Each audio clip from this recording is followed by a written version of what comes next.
mga abay. Kayo. Kapatid na Deo, ikaw ang unang manunumpa. Pakitaas mo ang iyong kanang kamay. Kapatid na Deo,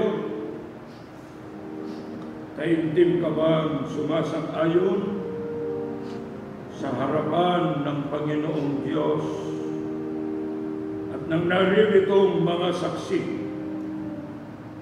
na kunin si kapatid na Madeline na maging iyong tunay na asawa? Opo. Na siya'y iyong iibigin Opo. at pagpipitaganan. Opo. Iyong pakamamahalin Opo. maging sa kalusugan at sa karamdaman, Opo. sa kasaganaan at kahirapan. Opo. At iwan mo man ang iba, ay mananatili ka sa Kanya habang kayong dalawa ay nabubuhay. Opo. Pakibaba mo ang iyong kanang kamay. Ikaw naman, kapatid na Madeline, ang manunumpa. Kapatid na Madeline, mataimtim din ba ang iyong sinasang-ayunan na tanggapin si kapatid na Deo na maging iyong tunay na asawa? Opo. Na siya ay iyong iibigin at igagalang. Opo. At mabubuhay kang kasama niya sa buong pagtitiwala at pag-ibig, Opo. sa kalusugan at sa karamdaman, Opo. sa kaginhawaan at sa kahirapan. Opo. At iwan mo man ang iba, ay mananatili ka sa Kanya habang kayo'y nabubuhay. Opo. Pakibaba mo ang iyong kanang kamay, mangyaring pagbuklo rin ninyo ang inyong kanang kamay. Yan. Kapatid na Deo, sabihin mo ito ay kapatid na Madeline ang mga pangungusap na ito. Akong si Deo Ornos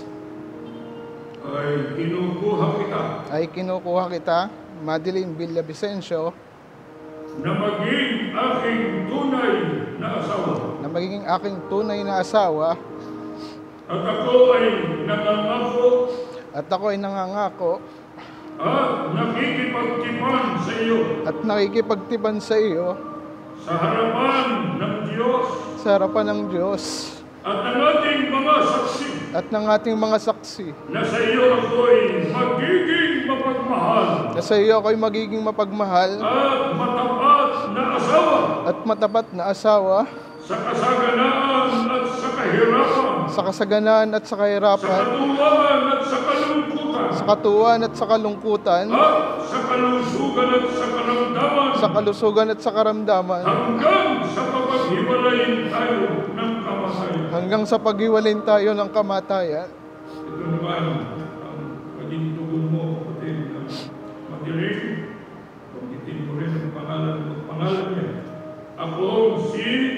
Ako si Madeline Villavicencio. Ay tinatanggap kita, Deo Ornos, na maging aking tunay na asawa. na aking maging tunay na asawa. At ako ay nangangako At ako ay nangangako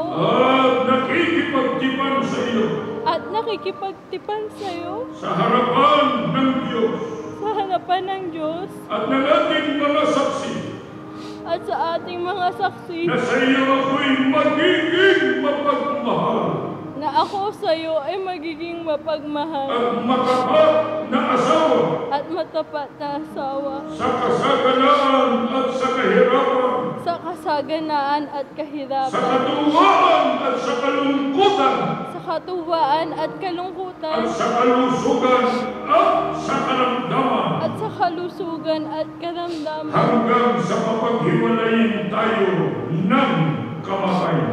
hanggang sa paghiwalayin tayo ng kamatayan. Sige, magbitaw na kayo muna. Pakikuha ng bestman ng singsing na para sa babae. Kunin naman ng medyo honor ang bouquet.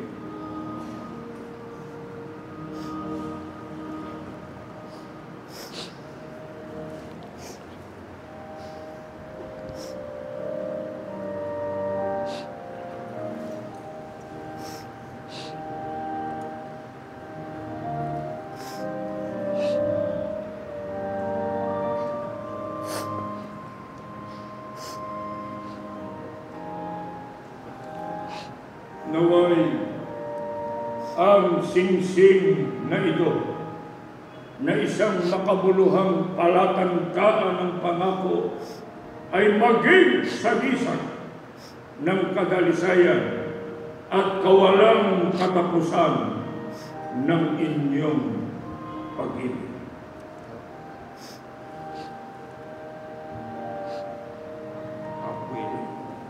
Sabihin mo ito, kapatid ni Dayo, na nakatingin ka kay kapatid na Mandarin. Ang singsing na ito Ang singsing na ito ay ibinibigay ko sa iyo ay ibinibigay ko sa iyo bilang sagisag at pangako at pangako ng ating patuloy at nananatiling pag-ibig. ng ating patuloy at nananalig na pag-ibig. Pakisuot mo, kapatid na tayo. Pakikuha naman ng Maid of Honor ang nalalabing singsing.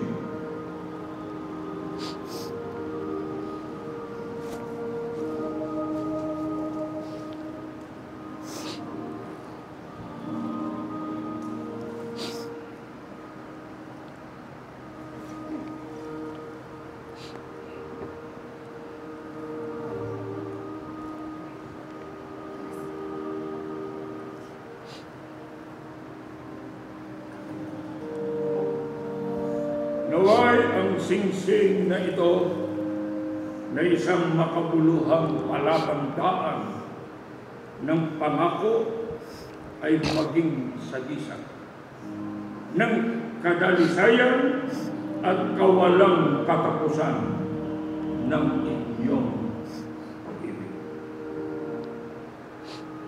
Pakisuot mo sa kanyang mga pag-ibig at sasabihin dito sa kanyang kapatid na madiling, kapatid na Dayo, ang singsing na ito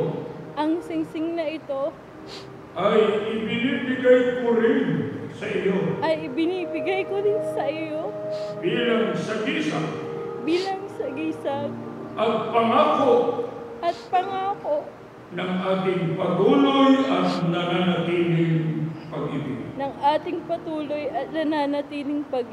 Pakisuot mo, kapatid na madilim. At maghawak na yung inyong kamay na sinukutan ng singsing. Umarap na kayo dito. Magdikit na kayong dalawa.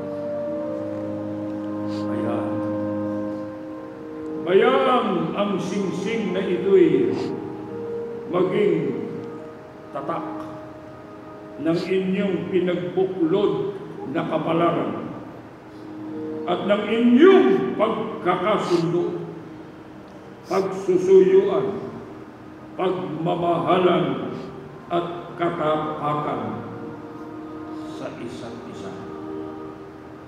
Na sa pamamagitan ng mga salita ng Diyos na inyong narinig mula ngayon ay natatalian kayo sa isa't isa hanggang sa kayo'y papaghiwalayin ng kamatayan.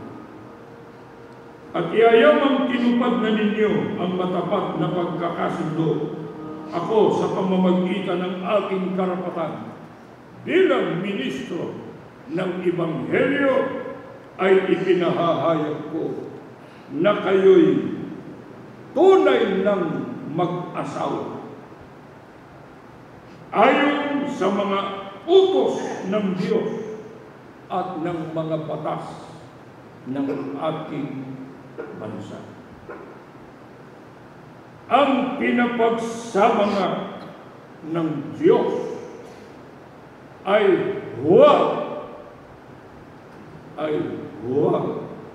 kapag-hiwalayin ng tao. Lumuhod kayong magkasawa.